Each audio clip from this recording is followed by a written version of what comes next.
wabarakatuh. Perkenalkan, nama saya Saifuddin Ansari, NIM 2022 D1B140.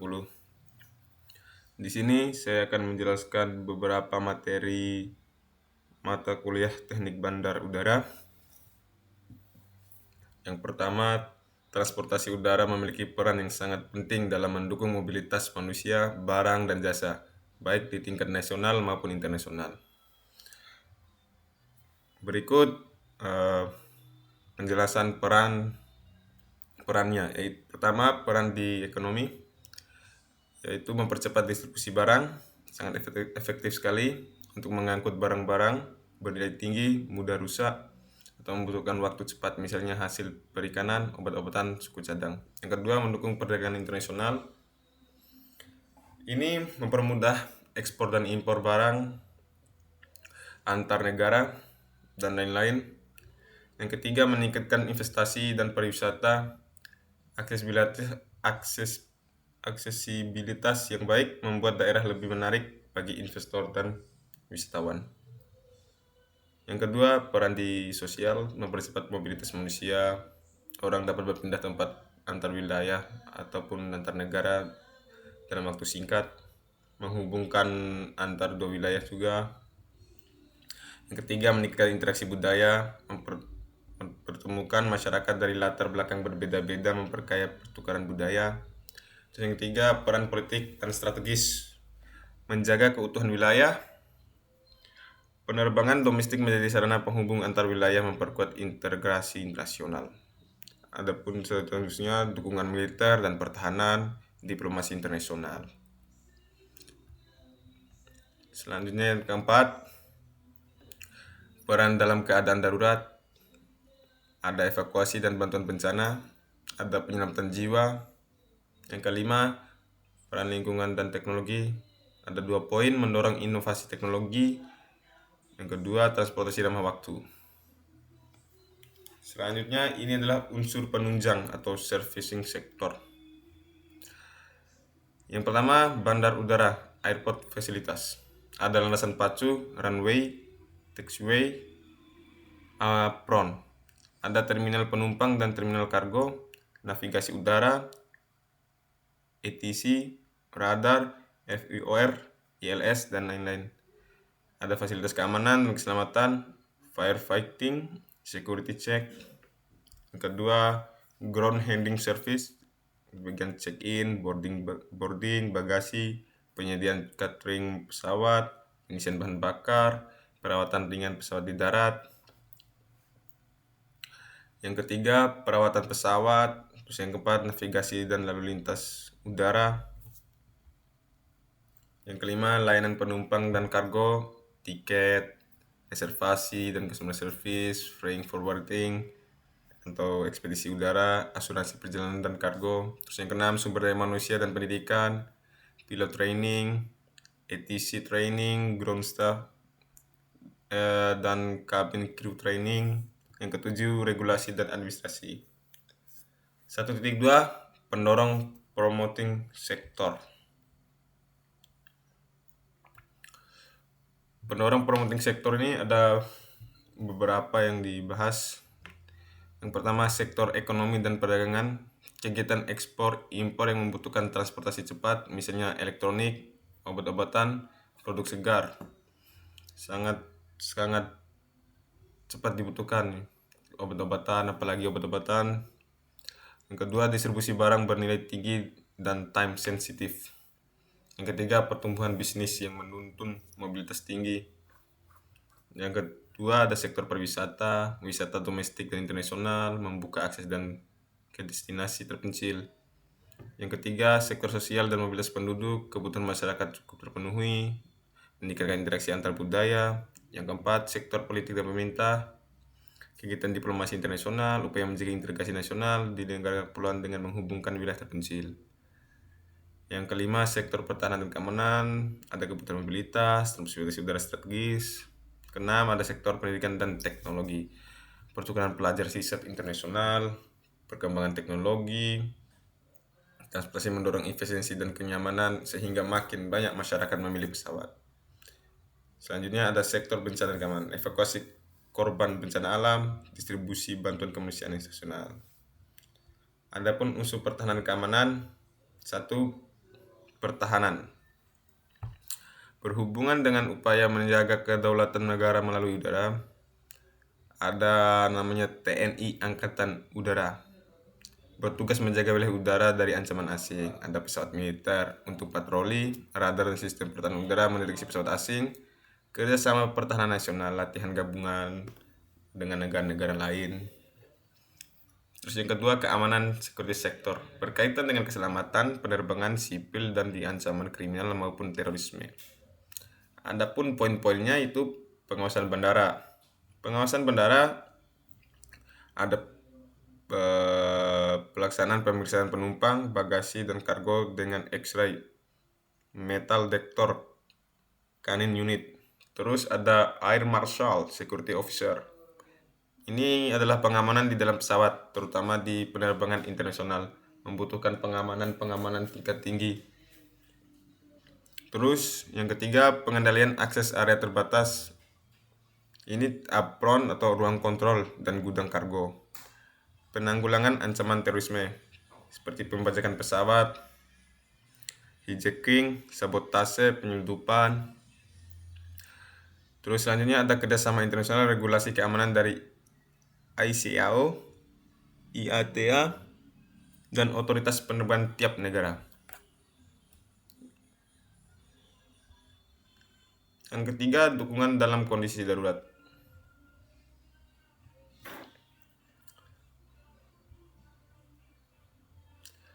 Evakuasi bencana, pesawat militer membantu membawa logistik dan mengevakuasi korban.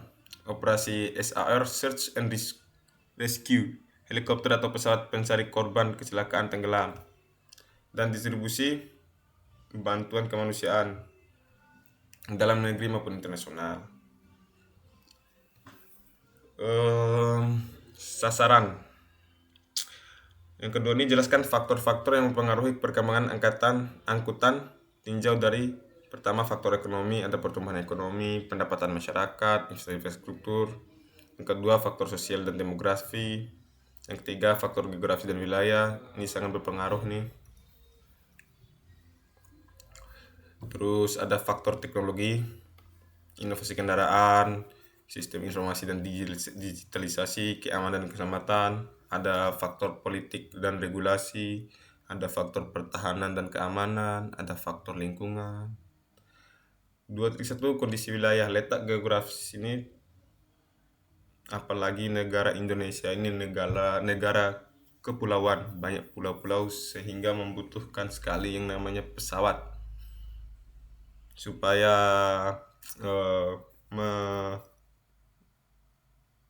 supaya tidak makan waktu kalau perjalanan. Kalau pakai pesawat aman jadinya waktunya, tidak terbuang. Terus ada kondisi sosial ekonomi masyarakat. Ini pendapatan dan daya beli. Pendapatan dan daya beli ini ada poinnya, masyarakat dengan pendapatan tinggi cenderung memilih transportasi yang cepat, nyaman, dan modern seperti pesawat, kereta cepat, mobil pribadi. Masyarakat dengan pendapatan rendah biasanya lebih tergantung pada angkutan umum yang murah, bus kota, angkot, kapal perintis. Yang kedua ada pola konsumsi dan gaya hidup. Urbanisasi dan gaya hidup modern mendorong masyarakat memilih transportasi yang efisien waktu. Terus masyarakat perkotaan lebih banyak menggunakan transportasi massal, MRT, BRT, KRL, sedangkan masyarakat pedesaan lebih sering memakai transportasi darat sederhana atau ojek atau pick up. Ada tingkat pendidikan dan kendaraan, mobilitas dan akses ekonomi.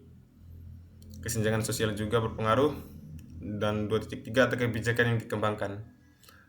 Kebijakan infrastruktur transportasi, yaitu pembangunan dan perbaikan jalan raya, jembatan, pelabuhan, dan bandara, penggabungan transportasi massal perkotaan, MRT, LRT, BRT, KRL, peningkatan konektivitas antar wilayah, tol laut, tol udara, jalan tol, Trans Jawa, Trans Sumatera, Trans Papua.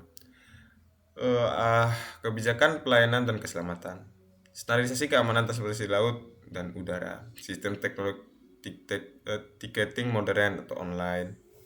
Yang ketiga ada kebijakan ekonomi dan tarif. Yang keempat, kebijakan lingkungan dan energi. Yang kelima, kebijakan teknologi dan digitalisasi. Terus yang keenam, kebijakan koneksi nasional dan internasional. Selanjutnya saya akan melanjutkan tugas teknik bandara yang ketiga atau materi ketiga, yaitu klasifikasi lapangan terbang atau bandara udara dapat dibedakan menjadi beberapa bagian. Jelaskan dan berikan contoh klasifikasi yang dimaksud. 1. Lapangan terbang sipil. Pengelolaan pemerintah atau API dan AP1 dan AP2. Lapangan terbang sipil adalah bandara udara yang digunakan untuk melayani penerbangan umum atau komersil. Pengelolaan bandara udara sipil sebagian besar dilakukan oleh pemerintah melalui Direktur Jenderal Perhubungan Udara atau Kementerian Perhubungan, serta melalui Badan Usaha Milik Negara atau BUMN, yaitu PT Angkasa Pura I dan PT Angkasa Pura II. Selanjutnya saya akan menjelaskan sedikit tentang PT Angkasa Pura I atau AP1. Bertanggung jawab atas pengelolaan bandara di wilayah Indonesia bagian tengah dan timur.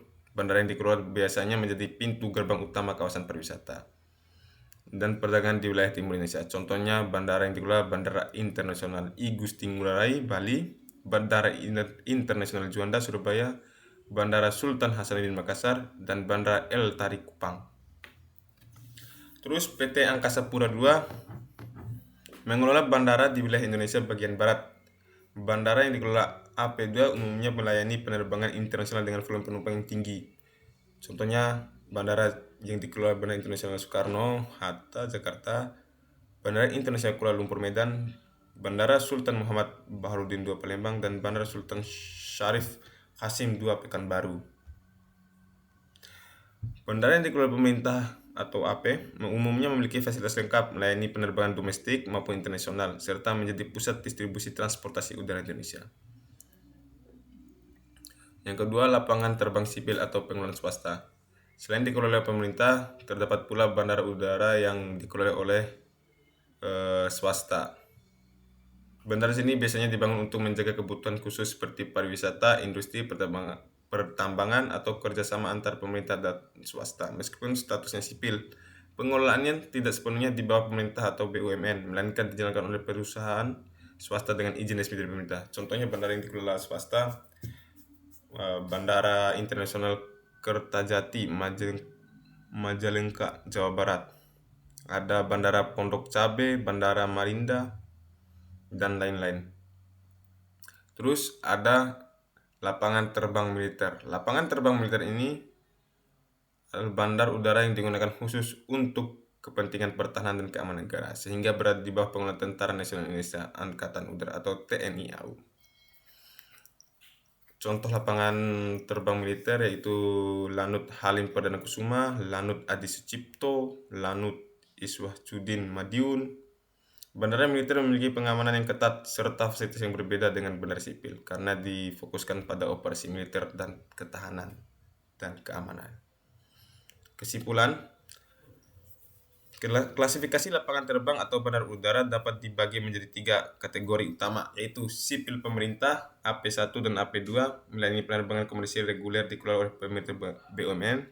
Yang kedua, sipil swasta melayani pembangunan umum tetapi dikelola oleh pihak swasta untuk kebutuhan khusus seperti pariwisata atau bisnis. Yang ketiga, militer. Dengan klasifikasi ini terlihat bahwa fungsi lapangan terbang di Indonesia tidak hanya sebatas transportasi umum, tetapi juga mendukung pariwisata, perekonomian, dan pertahanan negara. Selanjutnya, materi keempat, tugas keempat, teknik bandar udara. Ini contoh dena bandara udara di Lombok, Bandara Internasional Lombok, BIL. Sisi line side adalah area di luar terminal yang dapat diakses oleh umum, termasuk penumpang, pengantar, dan keadaan dari luar. Area parkir area parkir umum. Lokasi tengah bawah area luas,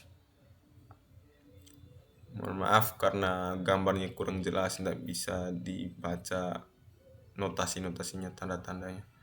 Yang kedua, fungsi parkir kendaraan pribadi memiliki penumpang atau pengunjung, dilengkapi dengan jalur keluar masuk kendaraan umum panah biru. Oh, ini panah biru. Ini parkir sepeda motor, parkir pick up.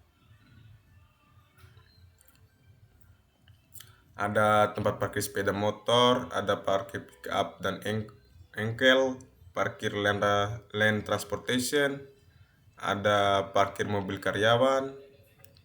Ada beberapa jenis tempat parkir tidak disatukan. Roda 2, roda 3, terus mobil penumpang dan lain-lain itu dibeda-bedakan. Terus ada alur-alur lintas flow. Gambar menunjukkan 4 jenis alur kendaraan masing-masing berwarna berikut. Warna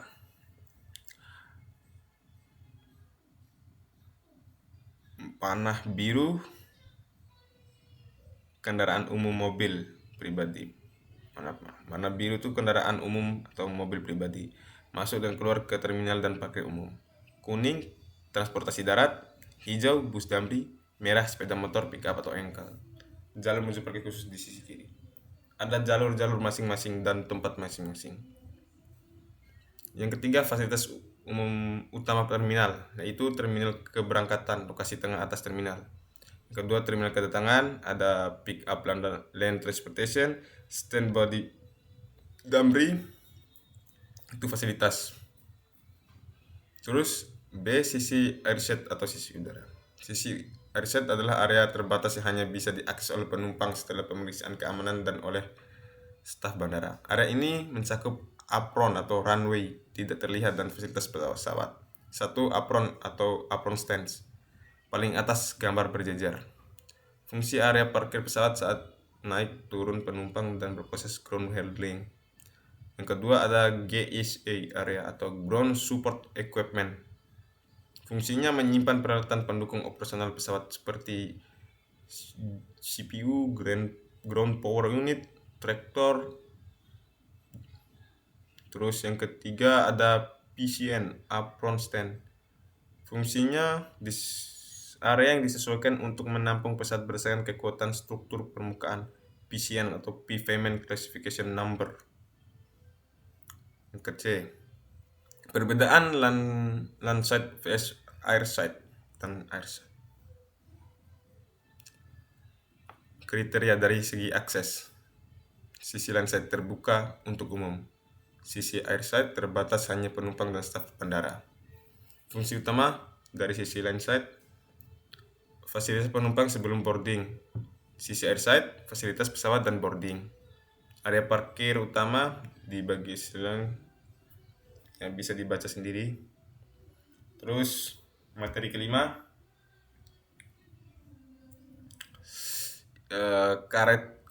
karakteristik umum pesawat. Mesin berat, jarak tempuh, konfigurasi roda, radius putar. Ada beberapa karakteristik pesawat di sini. Yang pertama, karakteristik umum pesawat terbang. Berikut unsur-unsurnya. Yang pertama, aspek. Penjelasan atau parameter umum. Mesin, populasi, ada di sini. Ada ini Improved Operation Weight atau UEW, berat operasional kosong. Ya, terus jarak tempuh kombinasi atau pilot reaching, kombinasi beban atau pilot dan bahan bakar menentukan seberapa jauh pesawat bisa terbang. Konfigurasi roda, pesawat bisa menggunakan roda tunggal, bogi beberapa roda per tiang. Ini radius putar, jarak minimum untuk pesawat berbelok di darat atau di udara. Ini contoh tip pesawat spesifikasi.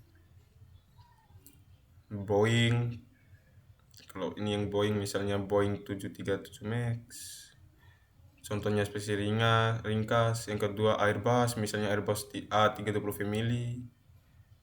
ATR yang ketiga misalnya ATR 72 6000. Ada beberapa contoh. Yang tiga setan tambahan dan perbandingan. Ini gambarnya, sketsa. Terus materi keenam,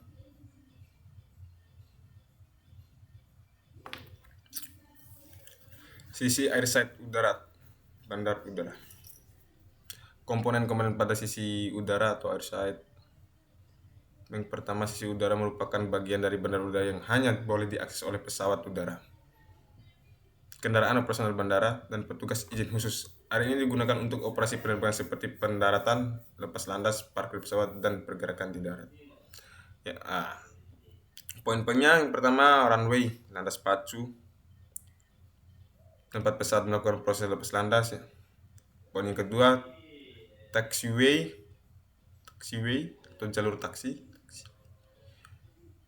Fungsinya jalur pergerakan pesawat dari apron ke runway atau sebaliknya. Yang C, apron, peralatan parkir pesawat. Fungsinya tempat pesawat parkir. Ada lightning, navigational aids, peralatan navigasi, safety area. Terus yang kedua, komponen yang mempengaruhi perjalanan landasan pacu, jenis dan berat pesawat, elevasi bandara, suhu udara, kemiringan, kondisi permukaan runway, arah dan kecepatan angin, dan obstacle atau hambatan. Mungkin itu saja yang bisa saya sampaikan. Lebih dan kurangnya saya mohon maaf. Wassalamualaikum warahmatullahi wabarakatuh.